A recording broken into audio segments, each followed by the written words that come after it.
Morning guys. For awareness lang to sa ating mga mayroong maliliit na business. Maging natalino po tayo at lagi tayong handa. Dami na kasi mga scammer ngayon.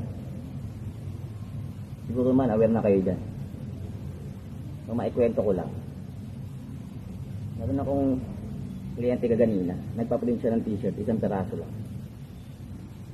Dito kasi sa shop namin, kahit isang perasong t-shirt lang, ginagawa namin. Pwede mo nang antayin. Sa ibang shop kasi hindi sila gumagawa ng isang peraso lang. Dito sa amin pwede. So yun na nga. Habang nililiot yung design ni client, kasi wala pa siyang layout eh. So pinagawa niya sa akin yung layout niya. Habang nililiot ko yun, nilapag niya yung bag niya sa tabi ko, dito sa gilid. Hindi naman siya umalis. Siguro yung mga kliyente ko na yun, mga 23 years old na, babae. So yun na nga, hindi naman siya umalis doon sa gilid ko kasi pinapanood niya kung paano ako mag-layout.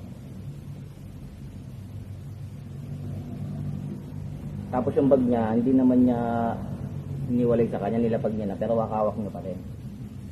So yun na nga, pagkatapos kong i-print yung design niya, umalis na siya. Pagkalipas ng mga 5 minutes, bumalik siya. Pinausap niya ako ng pasigaw. So ako naman, ano lang ako eh, may nahon lang ako. Sabi ko, ano pong problema ma'am? Sabi niya, nawawala daw yung chocolate sa bag. Sabi ko, hindi po ako kumuha nun ma'am, sabi ko sa kanya naman. Baka po nakain nyo na, sabi ko. Sabi niya hindi pa daw niya nakakain at nagpipilitan niya na meron pa siyang chocolate. Sabi ko, ano po ang pangalan ng chocolate niya ma'am? Sabi na, KitKat daw, isang peraso, hindi pa daw niya nakakain talaga. So habang dito yung shop, pinagbubuklat niya yung mga gamit-gamit ko dito sa shop. Ayaw niya talagang maniwala na wala dito. So nung wala siya makita, umalis na siya.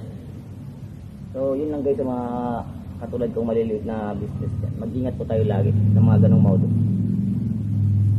Baka nag-ano lang siya ng paraan para makapagbuklat.